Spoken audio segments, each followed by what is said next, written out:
గుంటూరు జిల్లా స్వచ్ఛ చిలకలూరిపేట కార్యక్రమంలో AP CM Chandrababu మాట్లాడుతున్నారు. లైవ్ చూద్దాం.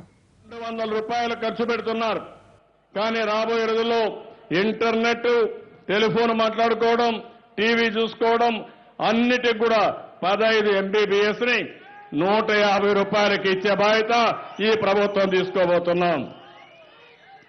దీనివల్ల ప్రధానమంత్రి గారు చెప్పిన డిజిటల్ రెవల్యూషన్ లో మన రాష్ట్రం ముందుంటాం.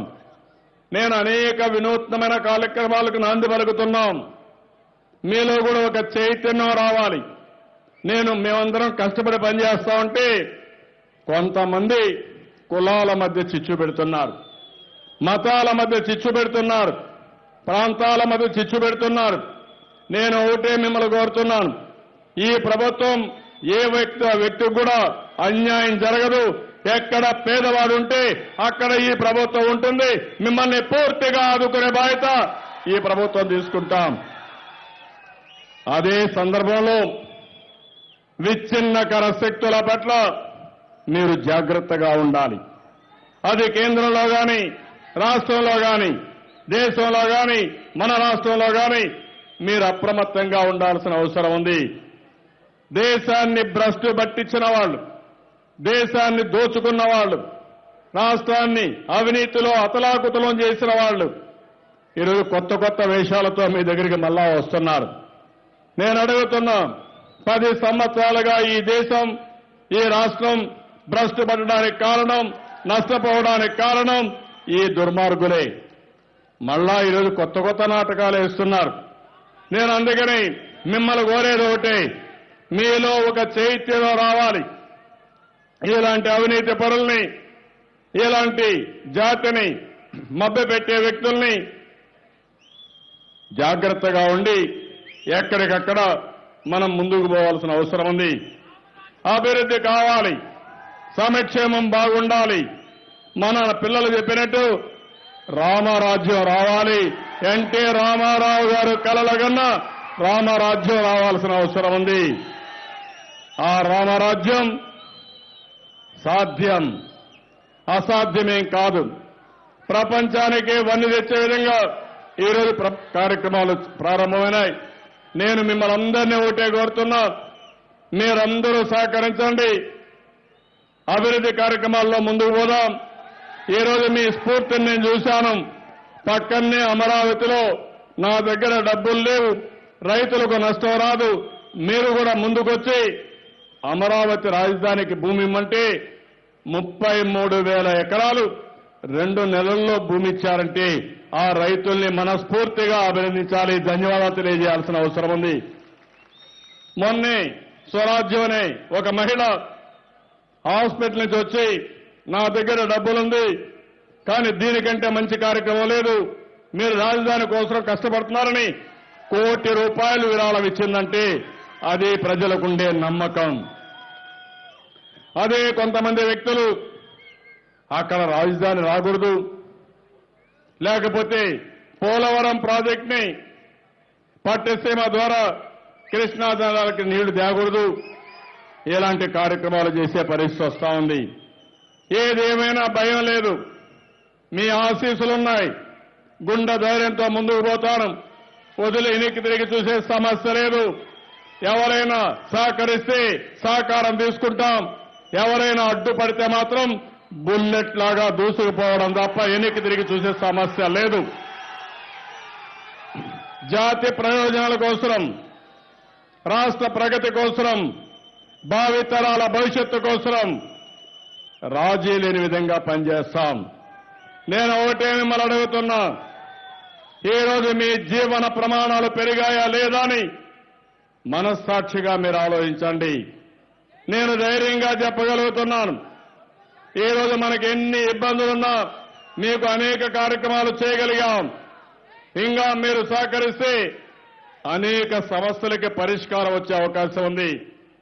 ఈరోజు మనం అన్ని కార్యక్రమాలు చేసిన తర్వాత పుల్లారావు గారు, అదే మరి మీ ఎంపీ సాంబశివరావు గారు ఈ నరసరావుపేటలో కానీ, చిలకలూరుపేటలో కానీ త్రాగునీటి సమస్య ఉంది, దీనికి వాటర్ స్కీమ్స్ ఇమ్మని చెప్పి అడుగుతున్నారు. తప్పకుండా ఇది కూడా ఆలోచిస్తున్నా. తొందరలోనే ఒక నిర్ణయం తీసుకుంటామని మీ అందరికీ హామీ ఇస్తున్నానని చెప్పి కూడా నేను మీకు తెలియజేస్తున్నాను. ఇలాంటి సమస్యలు మౌలిక సమస్యలు పరిష్కారం అయితే మనకు కావాల్సింది ఆర్థికంగా పైకొచ్చే కార్యక్రమాలు మనం చేయాల్సిన అవసరం ఉంది. డబ్బులు సంపాదించే మార్గాలు ప్రతి ఒక్కరూ ఆలోచించాల్సిన అవసరం ఉంది. మీ ఆదాయాన్ని పెంచుకుంటూ ఖర్చులు తగ్గిస్తూ మీ జీవన ప్రమాణాలు ఏ విధంగా పెరగాలనో వాటికి ప్రాధాన్యత ఇవ్వాల్సిన అవసరం ఉంది. ఒకసారి మీరు ఆలోచించండి. ఈరోజు చిలకలూరుపేటలో నేషనల్ హైవే పోతా ఉంది. ఆనాటి ప్రధానమంత్రి వాజ్పేయి గారి నాయకత్వంలో ఆ రోజు తెలుగుదేశం ప్రభుత్వం కూడా ఉండి Chennai to Visakhapatnam national highway వచ్చింది, చెన్నై నుంచి కలకత్తా వరకు. అదే మరిగా రోడ్డు వల్ల 6 లేన్ రోడ్డు ఇటు విజయవాడకు పోవాలన్నా ఇటు చెన్నైకి పోవాలన్నా వచ్చింది. చిలకలూరుపేటలో బైపాస్ రోడ్డు 850 కోట్ల రూపాయలకు శాంక్షన్ అయింది. తొందరలోనే పనులు ప్రారంభమవుతున్నాయి. 2 సంవత్సరాల లోపల ఈ పని కూడా పూర్తవుతుంది. అది అభివృద్ధి అంటే.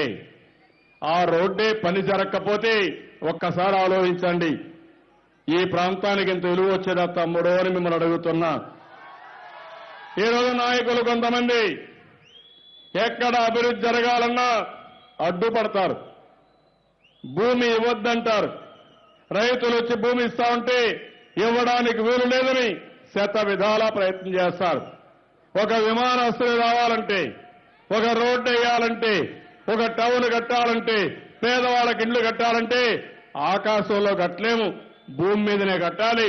ఆ భూమి ఇవ్వాలంటే రైతులే ముందుకు రావాల్సిన అవసరం ఉంది. అదే సమయంలో నేను ఒకటే ఆలోచించాను, ఏ రైతుకు అన్యాయం జరగదు. ఎవరైతే భూమి ఇచ్చిన తర్వాత దానివల్ల ప్రభుత్వానికి ప్రజలకు లాభం వస్తుందో వారి కంటే కూడా ఎక్కువ ఆనందంగా ఉండేట్టుగా ఆ భూమి హక్కుదారుడైన రైతుకు కూడా న్యాయం చేయాలి. ఆ కార్యక్రమమే నేను చేస్తున్నానని చెప్పి కూడా నేను మీకు తెలియజేస్తున్నాను. ప్రజలందరూ కూడా అర్థం చేసుకుని సహకరించమని ఒక వినూత్నమైన పద్ధతిలో పోదాం, నూతనమైన ఆలోచనలో పోదాం. ఆంధ్రప్రదేశ్ రాష్ట్రంలో మీరు చూశారు, ఎప్పుడో చదువుకున్నారు, ఇక్కడ డాక్టర్లు అయ్యారు, అమెరికాకి వెళ్లారు, ఇంజనీర్లు అయ్యారు, ప్రపంచం మొత్తం వెళ్లారు. అక్కడ డబ్బులు సంపాదించి మళ్ళా తిరిగి ఇక్కడ డబ్బులు పంపిస్తున్నారు. నిన్ననే నేను ఢిల్లీలో పేపాల్ అనే ఒక కంపెనీ ఉంది.